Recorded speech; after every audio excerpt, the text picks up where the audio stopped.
Fala aí, galerinha, vamos lá, primeiro nossa luz, cadê? Câmera, ação. Galerinha, tá acabando já, nossa 11ª semana. Pro primeiro ano essa é a última aula, tá? Pro segundo ano ainda tem mais uma aula, porque o conteúdo é um pouquinho maior. Então pro segundo ano a gente tem essa aula e a próxima, mas chegamos ao fim, tá? Eu tinha estabelecido no começo que seriam 15 semanas, mas olhando com calma depois do cronograma, realmente não são 15 semanas, tá? São 11, 12 semanas, dependendo do conteúdo, dependendo da turma, beleza? Então vamos lá, para a nossa aula de hoje. Então, a aula de hoje vai ser sobre isso. Então, galera, nós aqui de novo, já está já quase no finalzinho do processo. A gente está nessa 11ª semana. Tem essa nossa aula, que falta só mais uma para a gente fechar o processo, tá? Então a gente vai continuar falando sobre funções inorgânicas. A gente vai falar um pouquinho dos indicadores de neutralização, reação de neutralização. Vai falar um pouquinho de sais, óxidos e vai falar um pouquinho sobre problemas ambientais referentes a esses óxidos, tá? A aula hoje fatalmente vai ser um pouco mais longa, tá? Mas a gente precisa trabalhar esse conteúdo. E aí a gente tem mais uma aula que eu vou lançar nessa mesma semana, tá? Justamente para a gente fechar o nosso conteúdo. Um tempo atrás eu tinha até falado que seria 15 semanas, mas quando a gente foi fechar mesmo o conteúdo, que eu fui puxar os conteúdos, a gente percebia que já estava já nos finalmente, não tinha tanto conteúdo, beleza? Então, o conteúdo do segundo ano realmente ele fecha aqui, a gente já passou por tudo. Então, se você ficou com dúvida em um outro vídeo, volte lá no vídeo e a gente já está no nosso finalmente, já fechando nosso semestre, tá? Então, para quem não me conhece, sou o Wagner Delmontes Martins e a gente vai falar um pouquinho sobre isso daí. Vamos ao nosso primeiro slide. Vamos ao nosso primeiro slide. Primeiro, a gente vai falar um pouquinho de escala de pH. Na aula passada, a gente falou de ácido e base, né? Ácido e base vai gerar pHs diferentes. Mas o que é esse pH? pH é uma unidade de medida desse potencial, dessa concentração de hidrogênio. Então, a substância que libera esse hidrogênio, se eu tenho ela em alta concentração, quer dizer que eu tenho uma alta quantidade de H+, quer dizer que eu tenho um pH menor, beleza? Quanto menor o pH de uma substância, maior a concentração de H+. Então, inversamente, tá? Se eu tenho um pH menor, quer dizer que eu tenho uma concentração de H+ maior, beleza? Menor a concentração, aí eu tenho um íons OH-, tá? Lembrando que o pH, ele está em função do H+. Mas essa variação de pH vai variar de acordo com a concentração entre o H- e H+, beleza? Se eu tenho pouco OH- e muito H+, eu tenho um pH ácido. O ácido é o que libera H+. Se eu tenho o contrário, baixo H+ e alto OH-, quer dizer que eu tenho um pH básico, que eu estou com maior quantidade de quem? De OH-. Então, se a concentração do OH- for maior, quer dizer que o pH vai ser o quê? Maior. Beleza, galera? Tranquilo? E aí a gente tem essa escala. A escala de pH, ela vai de 0 até 14, tá? Vai de 0 até 14. O que é o pH neutro, que a gente fala e escuta muito no cotidiano? Ah, o pH é neutro. O que é o pH neutro? O pH neutro é próximo de 7, que é a metade da escala. Quando eu tenho um pH neutro, quer dizer que o H+ e o H- está quase na mesma quantidade, né? Se eu pego o 7 exato ali, eu tenho ele mesma quantidade, mesma concentração. Aí a gente chega na neutralidade, tá? Então essa faixa neutra aqui, que vai de 6 a 8, que é geralmente uma faixa neutra, ele vai estar aqui próximo, ó, pH e pOH próximo. Então ela não é nem ácida e nem básica, porque um neutraliza o outro. Então a gente tem um pH neutro. E aí nesse pH neutro a gente tem a nossa água potável, né? Tem leite aqui, o ovo está aqui, ó, 8,5. Aí a gente tem a chuva geralmente aqui é 5,5, beleza? Aí você tem algumas, puxando para o ácido, algumas frutas, tomate, feijão, vinagre, frutas cítricas, né? Frutas cítricas, geralmente ela tem um pH ácido. Se você pegar uma fruta que é muito cítrica, limão, essas coisas, pH 2, tá? HCl, que é o ácido, pH 0,1, né? Você pega um ácido clorídrico já com uma concentração razoável. Solução de bateria também é ácido, então pH 0,8, tá? Então aquela solução de bateria é um pH ácido. Aí você vem para o lado do pH básico, a gente tem aqui, ó, bicarbonato de sódio, tem aqui produto de limpeza, né? Tô nem conseguindo enxergar aqui, o produto de limpeza, alvejante. Todos esses produtos de limpeza, geralmente eles são básicos, tá? Então, eles limpam por conta que ele tem essa quantidade de OH. Soda cáustica, tudo tá aqui no pH mais alcalino, tá? Então, a gente tem um pH ácido e um pH alcalino. pH alcalino quer dizer que ele é maior aqui do que 7, tá? Quando é muito alcalino, geralmente é aqui, ó, 9, 10, 11, 12, que é um pH bem alcalino. Beleza, galera? Tranquilo? Lembrando, quanto mais extremo, maior a agressão da substância, né? Tanto para ácido quanto para básico, tá? Então eu tenho um ácido que agride e eu tenho bases que também agridem. Vai depender do valor de pH. Então se o pH é muito extremo, abaixo de 2, ele vai agredir. Se o pH é acima de 11, 12, quer dizer que também que ele vai agredir, porque essa solução é muito básica, beleza? Agora vamos observar o seguinte, indicadores de ácido base. Dentro de qualquer processo, dentro de laboratório, tem vários indicadores. Esse indicador são substâncias naturais ou sintéticas, tá? Repolho é um indicador. Tem vários experimentos com repolho, aquele repolho roxo. Se você fizer um chá de repolho roxo, dissolver aquele repolho roxo, e você coloca ele com ácido, vinagre ou com soda cáustica, aquela solução que tem uma tonalidade um pouco roxa, se você colocar ácido e base nele, ele vai mudar de cor. Faça isso em casa. Compra o repolho roxo, fala, mãe, compra repolho roxo para mim.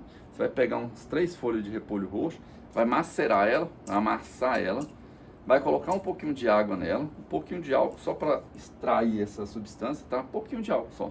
Extrai essa substância, depois você vai coar ela para tirar aquele bagaço da folha.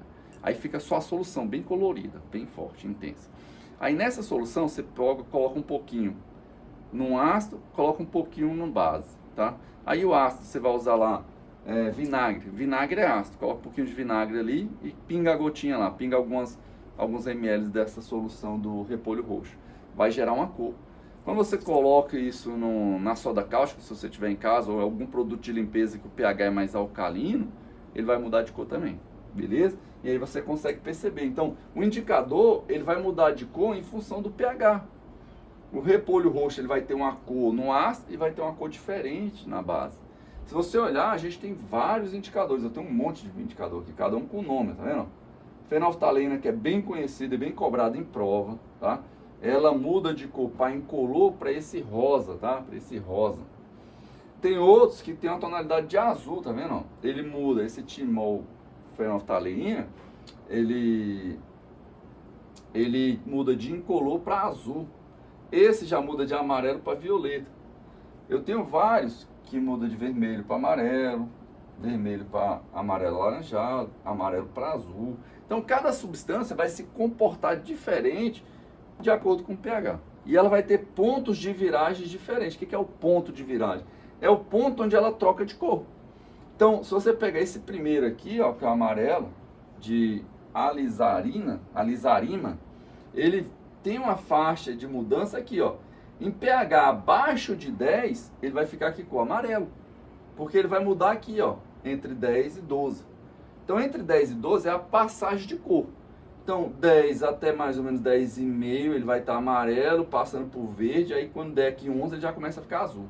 Aí, ele fica acima de 12, violeta. Beleza? Se você colocar ele no pH 7, vai ficar amarelo. No pH 5, vai ficar amarelo. No pH 2, vai ficar amarelo. Ele é bem específico nessa faixa. Aí você vê aqui, ó, a fenolftalina. Fenolftalina que é bem usada, tá? Não esqueça a fenolftalina. A fenolftalina, ela tem faixa de pH, ponto de viragem, aqui em torno de 9,5. Então, abaixo de 9 vai ser o quê? Incolor. Se eu coloco ela em 5, vai ser incolor. Então, no ácido, ela vai estar incolor. Quando for a base, aí vai depender da base. Vai ter que ser uma base um pouco mais forte. Vai ter que ser uma base acima de 10, acima de 9,5. Aí ele começa a ficar o quê? Esse rosa. Beleza? E aí eu tenho indicadores de fase básica, indicadores de fase ácida. Eu tenho aqui, ó, violeta de metilo. Violeta de metilo, ele muda de amarelo para violeta, logo em pH 1 e pouco. Então, se eu quero ser bem específico nessa faixa, eu vou usar esse indicador. Se eu quero ser específico nessa faixa, eu vou usar esse. E aí eu vou usando de acordo com o que eu quero. Azul de bromotimol aqui, ó, ele tem uma faixa próxima aqui da neutralidade, beleza? Que é o pH 7, tá? Então, indicadores são isso, são substâncias que vai indicar se é ácido ou base, se aquele meio é ácido ou base, beleza? Da forma que a gente falou do repolho roxo. Então tem várias sintéticas que é usada dentro do laboratório. Vamos falar um pouquinho de reação de neutralização. Galera, toda vez, eu vou falar para você, toda vez que você misturar um ácido e uma base, vai sempre formar um sal e água. Então, toda vez que você misturar ácido e uma base, de modo que o pH do meio se neutraliza, então você vai neutralizar, vai produzir a água e um sal, tá? A quantidade de H+ é igual à quantidade de OH-. Aí dizemos que a neutralização foi o quê? Total.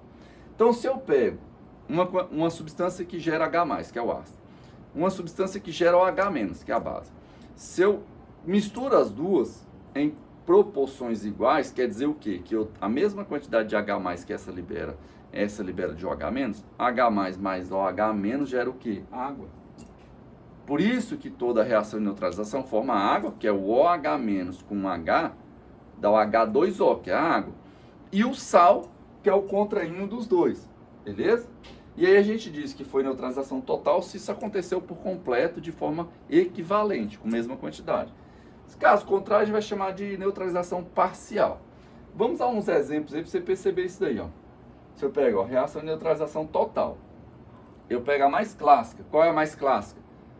Ácido clorídrico, que é o HCl, mais a base, que é o hidróxido de sódio, soda cáustica, tá? Hidróxido de sódio. Se eu pego hidróxido de sódio com HCl, vai formar sempre água e sal. Perceba, a base libera OH-, até deixei de vermelho, libera OH-. O ácido libera H+. Esse H+ liberado com mais esse OH- liberado, eu vou gerar o quê? A água, que é o meu H2O. Vai sobrar quem? O sal. Quem é o sal? É o contraínho.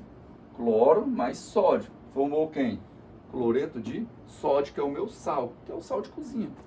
Então, se você pegar HCl mais soda cáustica em proporção igual, no final das contas você tem água com sal. Água com sal. Neutra. Solução neutra. Água com sal é neutra, né? Se você pegar água e coloca sal, é uma solução neutra. Beleza? Mas ela veio de um ácido e de uma base, uma mistura de neutralização. Mistura não, uma reação de neutralização. Vou pegar outro exemplo aqui, ó. Se eu pego, ó, ácido sulfúrico, né, que é o H2SO4, com a base, que é o hidróxido de cálcio, perceba que esse HCl não, H2SO4 libera 2H+. Esse vai liberar também 2OH-, tá vendo? Um 2 aqui e um 2 aqui, ó. Libera 2H+, libera 2OH-. Quando esses 2OH- se juntar com esses 2H+, vai formar quantas moléculas de água? 2 moléculas de água, tá? Em proporções adequadas, né? Equivalentes. E aí aconteceu uma neutralização total, formou a água mais o sal. Quem é o sal? Sulfato de cálcio. Sulfato saiu do ácido, o cálcio saiu da base. Juntaram os dois, formou o sal, que é o sulfato de cálcio. Agora observe as neutralizações parciais. HCl libera quantos H+? 1. Hidróxido de magnésio libera 2. E aí eu tenho 2 OH- com 1 H. Vai formar uma água, só que vai sobrar um OH-, tá vendo? Aí vai formar isso aqui, ó. O magnésio mais o sal, ficou até vermelho. Na verdade não era para estar vermelho, era para estar preto aqui, tá? Então o Cl tá aqui, ó. Só que ficou com esse OH aqui, que foi sobra desse aqui. E aí eu tenho um sal básico. Por que eu tenho um sal básico? Porque eu tenho um OH para ser liberado. E OH é básico. E aí a gente tem um sal básico. Beleza? Observe o seguinte, essa daqui, ó. O ácido libera 2H+. E a hidróxido de sódio aqui, ó. O hidróxido de sódio libera 1 OH-. Formou uma água, só que ficou o quê? Um H aqui. Beleza? Então eu tenho esse sal que agora é ácido. Quer dizer que ele tem o quê? Um H aqui ainda que pode ser liberado, beleza? Observe essa daqui, ó, ácido carbônico, né? Com o hidróxido de sódio, forma água e o bicarbonato. Esse é o famoso bicarbonato, tá?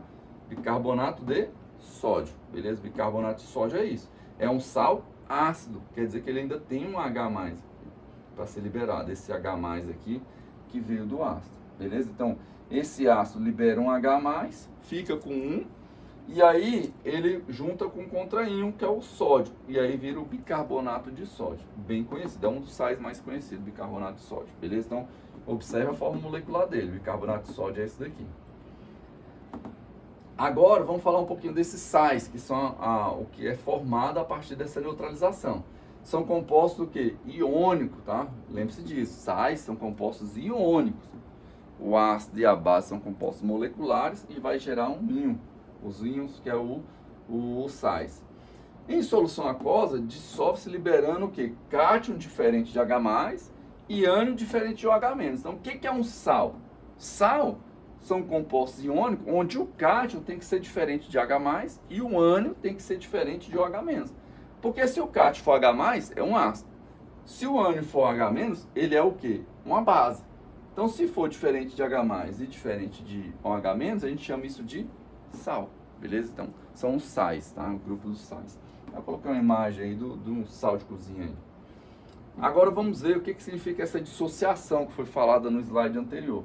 São fenômenos que ocorrem a separação do íon, desse composto iônico. Lembra que composto iônico é aquele onde ocorre a transferência de elétron, forma o cátion e o ânion, e ele se junta de forma eletrostática, né? Então forma esse cristal. Quando eu tenho esse íon aqui, em água ele vai gerar, esse íon não, essa substância aqui iônica, que é o NaCl, que é o sal de cozinha, em água ele vai gerar os íons livres, sódio positivo, cloro negativo. Então em água vai romper essa interação deles. Fica o positivo e o negativo. Lógico que ao redor, tanto do sódio quanto do cloro, vai ter água lá, beleza? A gente chama isso de solvatação. Então, quando há a separação dos íons, as moléculas de água envolvem tanto o cátion quanto o ânion. E aí acontece isso aqui, ó, a solvatação, que é a molécula de água interagindo com o cloro, que é o verdinho aqui, negativo, e com o sódio, que é quem? O positivo. Agora, se você observar, a água é polar, quer dizer que ela tem polo. Se você observar, quando ela está com o negativo, interagindo, solvatando o íon com carga negativa, perceba que os hidrogênios é que encostam no negativo. Tá vendo aqui a molécula de água? O azul aqui é o oxigênio. Os dois branquinhos aqui que estão menores é quem? Os hidrogênios. Então, o hidrogênio na molécula de água é a parte positiva. Então, a parte positiva vai interagir com esse negativo. Quando for no positivo, ela vai inverter. O oxigênio, que é a parte negativa, interage com o cátion, que é o positivo. Então perceba que a molécula inverteu, tá vendo? Aqui ela está com os hidrogênios interagindo, aqui ela está com o oxigênio interagindo. Porque na molécula de água é polar, positivo os hidrogênio e negativo o oxigênio. Beleza? Vamos lá. Características dos meus sais. Galera, característica do sal. Bem característica mesmo. Produzem corrente elétrica quando está na solução. Então, se você pegar um sal e jogar em água, forma íon. Como forma íon, o íon favorece a condução de corrente elétrica. Então, todo sal em solução, quer dizer, dissolvido em água, ele vai conduzir corrente elétrica, beleza? Todo sal tem sabor o quê? E aí, tá fácil, né, galera? Todo sal tem sabor salgado, tá? Todo sal tem sabor salgado, beleza? Sais reage com ácido, com hidróxido, com outros sais e com metais. Então os sais eles reagem bem, tá? Então ele vai reagir com quase tudo. Ao reagir com ácido, a gente vai observar cada coisa aqui. Ao reagir com ácido, dá origem a outro sal e outro ácido. Se o ácido for mais volátil que o empregado na reação, beleza? Então toda vez que você colocar ele com ácido, ele vai dar origem a um sal e um outro ácido, beleza? Vai ter uma troca ali dentro da reação. Mesma coisa acontece aqui, ó, quando você reage com hidróxido, dá origem a outro sal e outro hidróxido, né? E aí, lógico, se for menos solúvel que o empregado na solução. Então, se ele for menos solúvel, ele vai interagir lá, vai reagir. Se ele reage com outros sais, dão origem a dois novos sais. Se um deles for menos solúvel que os reagentes. Então, vai acontecer uma troca de sais. Então, se ele é mais solúvel ou menos solúvel, ele vai fazer essa troca de sais. Então, um sal vai gerar dois novos sais. Eles vão fazer aquelas trocas iônicas lá, tá beleza? Então, ele reage tanto com ácido hidróxido e outros sais, e até com metais. Então, os sais são bem reativos, tá, galera? Isso é uma característica dos sais. Por fim, que é a questão da reação com metal, ele dá origem a um sal e um novo metal também. E aí, lógico, se for mais reativo, esse metal vai deslocar essa reação. Então, o que acontece é isso. O metal entra onde estava o sal e aí o sal sai. Aí forma um novo sal. Beleza? Observe a questão de nomenclatura dos sais. Nomenclatura é aquele conjunto de regras para gerar os nomes, né? Sistematizar o nome dos compostos químicos. A gente sabe que o sal é a união de ácido e de base. Então, o nome vai ter influência disso, principalmente do ácido. Se o ácido termina em hídrico, lembra lá do ácido, da nomenclatura do ácido? Eu tenho um ácido que termina em hídrico, oso e ico. Toda vez que um ácido terminar em hídrico, o sal vai finalizar em eto. Se for oso, vai finalizar em ito. Se for ico, vai finalizar em ato. E aí o nome do sal vai ser o nome do ânion, né? Mais o nome do cátion. Então, se você olhar, ó, origem do ácido. No caso aqui, ó, ácido clorídrico, que é o HCl. O ânion é o cloreto, né? Então, se é hídrico, vira eto, beleza? E aí o sódio, tá aqui o cátion, vamos supor, foi o hidróxido de sódio, aí tá o sódio aqui, que é o cátion. Aí o nome vai ser cloreto de sódio. Cloreto, porque veio de um ácido hídrico, que é o ácido clorídrico. Então vai ser o cloreto de sódio. Se eu uso o ácido sulfúrico, né? Aí o sulfúrico, que é o ico, vai terminar em ato. E aí o contrail, se for o cátion, o sulfato, aí vai ser, ó, sulfato de cálcio. Então ele tá aqui, ó, sulfato de cálcio. Se eu pego aqui, ó, nitroso, que é o ácido nitroso, ele vai gerar um ânion nitrito com alumínio, né, que é o cátion, 3+, vai formar um nitrito de alumínio. Então, quem termina em oso vira ito, não nitrito de alumínio. Beleza, galera? Vou colocar aqui mais alguns exemplos, ó. Cloreto de potássio, brometo de prata, sulfato de zinco. E aí a gente lê sempre assim, ó. Né, ó, o ânion primeiro, tá vendo? O ânion é o que está aqui, o cátion é o que está aqui, ó. Então, na leitura, o ânion vai ser primeiro. Então, cloreto, que é o ânion, de potássio, que é o cátion. Brometo, que é o ânion, de prata, que é o cátion. Sulfato, que é o ânion, de zinco, que é o cátion, e assim por diante. Então, a gente tem o iodeto de sódio, tá? O cianeto de lítio, e a gente tem alguns exemplos aí, tá? Aí na internet você busca aí vários outros exemplos de sais. Agora vamos falar um pouquinho dos óxidos. Óxidos são um composto químico binário, formado pelo átomo de oxigênio com um outro. Então, para ser óxido, tem que ter oxigênio, lógico, né? Por isso que o nome é óxido. Então, é um composto binário, forma só por dois átomos, né? Dois elementos químicos. Um é o oxigênio, o outro é outro elemento. Lembrando que o oxigênio tem que ser o mais eletronegativo. Então, o mais eletronegativo da tabela periódica, lembra que é o flúor? O flúor ligado ao oxigênio não é um óxido, beleza? Oxigênio ligado a qualquer outro elemento, onde o oxigênio é o mais eletronegativo, ele vai ser um óxido. Então, quando eu pego oxigênio ligado a flúor, como o flúor é mais eletronegativo, não vai ser um óxido, beleza? Então, eu representei aqui como a oxidação do metal, né, do prego, e a gente gera essa oxidação, beleza? Que a gente vai ver que é o óxido de ferro. Então, ó, primeiro eu vou entrar nas classes aqui desses óxidos. Eu tenho... Opa, quase caiu. Óxido ácidos, que é o chamado de anidridos, tá? Óxidos ácidos são formados por ametais e os óxidos ácidos possuem caráter covalente. Então, óxido vai ser o oxigênio ligado a quem? A ametal. Lembra que é ametal? Do lado de cada tabela periódica, né? Eu tenho os metais, que é a grande maioria da tabela periódica, a metais é do lado de cá. E ele vai possuir caráter o quê? Covalente, que é a ligação covalente. Sendo que na presença de água, esses produzem o quê? Ácidos, né? E aí, na presença de base, vai formar sal e água. Eu tenho um óxido que é ácido, galera.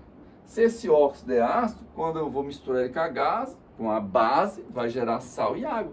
ele vai se comportar como um ácido. Então ele vai reagir como se fosse na neutralização. E aí a gente tem uns exemplos aqui, ó. Um dos principais aí, que é o dióxido de carbono, que é o gás carbônico, né? Dióxido de enxofre, que é o SO2, CO2, beleza? Vamos aqui aos óxidos básicos, formados por metais. Então, se eu tenho oxigênio ligado a metal, é óxido ácido. Se eu tenho o oxigênio ligado a metal, é básico. E ele tem caráter o quê? Iônico. Tá? Tem caráter iônico. Então, se ele reage com ácido, se ele tem caráter básico, ele vai reagir com ácido, formando sal e água. Vai se comportar como sendo uma base. Beleza? E a gente tem aqui alguns exemplos. Ó. Hidróxido de sódio. Óxido de sódio, né? Não é hidróxido não. Óxido de sódio, óxido de cálcio, tá? Que é o Na2O, o CaO, beleza? Que é o óxido de cálcio e o óxido de sódio, que é os exemplos. Agora a gente tem aqueles óxidos que é neutros. Óxidos neutros são formados por ametais, tá? E esses óxidos neutros também são chamados de óxidos inertes, tá? Então, alguns ametais vão gerar neutros, outros ametais vão gerar ácidos, que foi o que a gente percebeu. Também tem característica covalente, né? E na presença de água, ácido ou base, ele vai reagir? Não. Ele não reage na presença de água, ácido ou base, porque eles são óxidos neutros. Então esses óxidos não vão ter uma reatividade muito grande, não. Exemplo, óxido nitroso, que é o N2O. Óxido de carbono, né? Que é o monóxido de carbono, na verdade, né? Que só tem um oxigênio, monóxido de carbono. Então esses são os óxidos neutros. Vamos aos óxidos anfóteros, tá? Nesse caso, os óxidos apresentam uma particularidade. Ora se comporta como anidridos, que é os ácidos, né? Ora vai se comportar como os básicos. Em outras palavras, esses compostos presentes, ele vai se comportar como ácido ou base. Então, na presença de base, ele pode reagir considerando um óxido. Às vezes, ele vai reagir considerando como sendo um ácido. Exemplo, a gente tem um óxido de alumínio. Então, o óxido de alumínio está aqui. Óxido de zinco. Todos eles são anfóteros.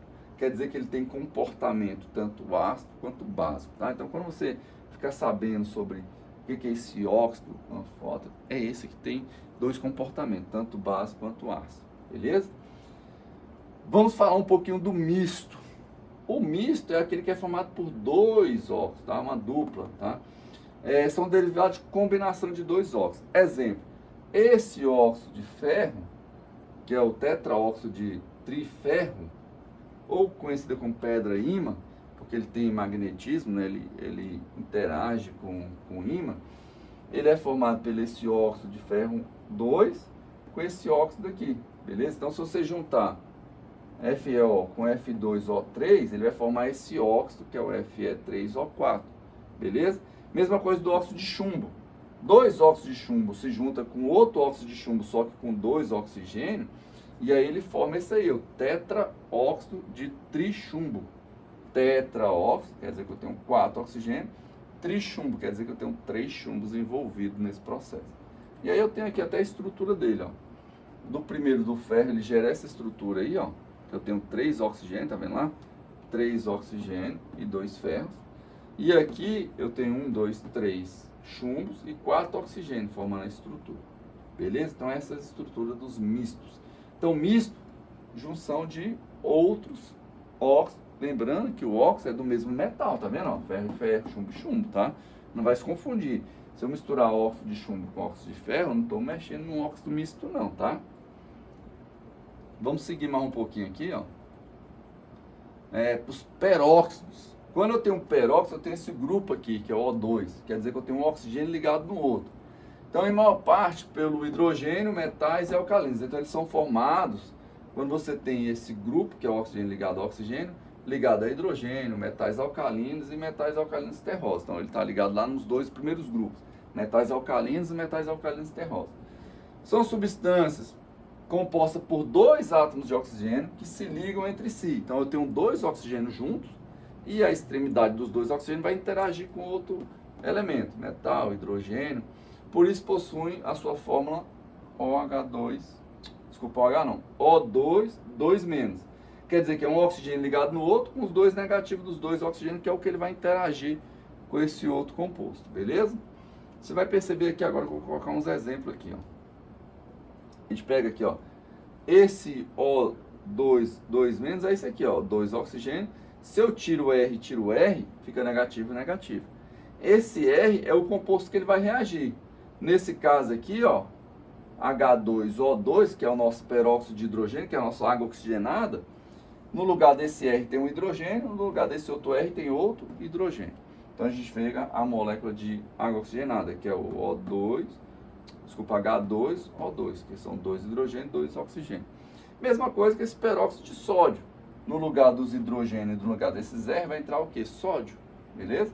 Então essa é a característica e a formação do peróxido. São 2 oxigênios, um ligado ao outro. E aí em cada extremidade vai se ligar um outro metal ou hidrogênio, metal alcalino ou alcalino terroso. Beleza? Vamos às características desses óxidos. São substâncias binárias. Então o óxido é uma substância binária, quer dizer que ela é formada por oxigênio e outro elemento. Lembrando que o oxigênio dentro dessa substância tem que ser o mais eletronegativo. E aí é um óxido. Então esqueçam o flúor. O flúor ligado ao oxigênio, como o flúor é mais eletronegativo, não é um óxido. Beleza? E aí eu chego aqui na minha outra. Possui fórmula geral oxigênio, Y, que depende muito da quantidade. Esse C é o que? O cátion, né? Então vai ser em Y, vai ser a carga do cátion. Beleza? Então vai estar interligado. Esse Y aqui, a quantidade de Y, vai ser dependendo da carga desse cátion. Beleza? Os óxidos, o oxigênio é um elemento mais eletronegativo, foi o que eu falei aqui, né? Então, nos óxidos, o oxigênio necessariamente ele tem que ser o mais eletronegativo. Aí eu venho aqui para mais um item aqui. Opa, passou demais. Deixa eu voltar aqui. Ó. São formadas pela ligação do oxigênio com outros elementos, exceto quem? Flúor, que foi o que eu já tinha falado aqui. Beleza? Então, forma a ligação do oxigênio com outro elemento que não seja o flúor, porque o flúor é o mais eletronegativo da história. Então, ele não forma um óxido, tá? Agora vamos olhar aqui o próximo slide. Nomenclatura desses óxidos. Então, a nomenclatura é aquela mesma coisa, aquele conjunto de regras para gerar o nome do composto. E aí do óxido é até simples o nome. Eu vou colocar mono, di, tri, tetra, dependendo da quantidade de quê? De oxigênio. Então vai ser mono, di, tri, tetra, de acordo com a quantidade de oxigênio. Óxido de mono, di, tri, tetra, nome do elemento que ele está formando. Então um exemplo aqui, ó. Trióxido, por que tri? Porque tem 3 oxigênios. De ferro. De ferro quer dizer que ele tem 2 ferros. Monóxido, né? Porque só tem um oxigênio. De monoferro. Ou então só óxido de ferro também, tá? Nesse caso aqui a gente também conhece só como óxido de ferro. Aqui, ó. Monóxido de monocobre. Então, óxido de cobre é esse comum, que é o 1,1. Aí aqui você tem o monóxido de cobre. No caso, tem 2 cobres. Beleza? Então, você vai colocar essa nomenclatura na frente. Mono, di, tri, tetra e penta e assim por diante, de acordo com a quantidade de oxigênio, de acordo com a quantidade do outro elemento químico, tá? Então, dentro do nome, a gente consegue definir quantos oxigênios tem na fórmula molecular e quantos tem do outro átomo que está ligado com esse oxigênio. Beleza? Exemplos. Coloquei aqui, ó, óxido de alumínio, né? Óxido de zinco, óxido de bário, óxido de potássio. Perceba que nesse caso eu não precisei colocar trióxido de dialumínio, tá? Esse composto aqui não tem outros compostos entre oxigênio e alumínio que não seja esse, tá? Então, às vezes, você vai aparecer óxido que não tem o mono, o di ou o tri, porque eles são únicos. Não tem outra combinação entre eles que não seja essa. Então, aqui, ó, óxido de potássio. Poderia ter colocado óxido de dipotássio, porque eu tenho 2 potássios. Só que como não tem outra combinação, a gente acaba colocando óxido de potássio. Porque aqui, não voltando, ó, deixa eu voltar aqui, ó. Quando eu tenho ferro, ele tem esses 2 óxidos. Se eu tenho esses 2 óxidos, aí eu tenho que necessariamente indicar qual que é. Vou indicar como? Colocando se ele é tri, se ele é di, beleza? Por isso que se eu tenho ele com o oxigênio ligado ao cobre com 2 combinações diferentes, eu tenho que dar nomes diferentes. Eu não posso usar é da forma que a gente usou aqui nesse outro, beleza? Eu não posso usar da forma que está ali. Então, quando está aqui, ó, passou errado, voltando, agora sim, ó. Aqui, que está só o óxido do elemento, é que eles são uma combinação única, não existe outras combinações, beleza? Vamos passar um pouquinho para nós fechar, a gente fechar essa matéria, fechar essa aula. Falando um pouquinho de óxido, a gente chega no problema ambiental. Galera, a gente falou de óxido e a gente lembra que tinha óxidos que ligados a metal geram um óxido ácido. E na indústria, galera, a gente tem aqui essa imagem que ela vai indicar isso aqui. Tem aqui a indústria. Na indústria, dentro do processo industrial, você tem geração de gases. E alguns desses gases são óxidos. Exemplo, o óxido de nitrogênio, o óxido de enxofre, tá? Esses óxidos, quando em contato com água, lembra que o óxido ácido em contato com água gera ácido. E aí ele vai gerar o que? A chuva ácida. Então, se na hora que está chovendo eu tenho uma grande quantidade de óxidos de nitrogênio, óxido de enxofre, ele vai gerar uma reação com essa água da chuva e vai gerar o ácido, que é o ácido sulfúrico e o ácido nítrico. E aí essa água em contato com um gás vai gerar esse ácido e aí a chuva vai vir uma chuva ácida. Então são fenômenos atmosféricos que ocorrem especialmente em países de elevada industrialização. Então quanto mais industriado, quanto mais indústria você tiver dentro de uma certa região, maior a quantidade de gases poluentes, maior a quantidade de acidez, né? Vai precipitar essa chuva de forma ácida. Aí você vai ter a chuva ácida, que é grande concentração de ácido. Então essa concentração de ácido e essa intensidade de chuva ácida vai depender principalmente do quão industrializada é a região, beleza? Então se você pegar regiões bem industrializadas, você pode ter esse tipo de problema. E lógico, a chuva ácida, galera, ela afeta. E aí ela afeta tanto lá na mata, né? Quanto também dentro das cidades. E aí a chuva ácida, ela acaba oxidando os metais, estruturas metálicas, tá? Então é um problema ambiental que tem que ser considerado, que vem dos óxidos, beleza? Então, óxido ácido com água vai gerar ácido. E aí na chuva ácida gerar ácido sulfúrico e ácido nítrico. Beleza, galera? Então, pessoal, chegando aqui já ao nosso final da aula, tá? Esse é o nosso final da aula. Falta só mais uma, tá? Pra gente fechar o nosso conteúdo. E aí a gente fica assim, tá? Fechando o nosso conteúdo. Obrigado para aqueles que estão acompanhando até o final da aula, tá? E assim, da sala de casa para sua casa. Valeu, obrigado.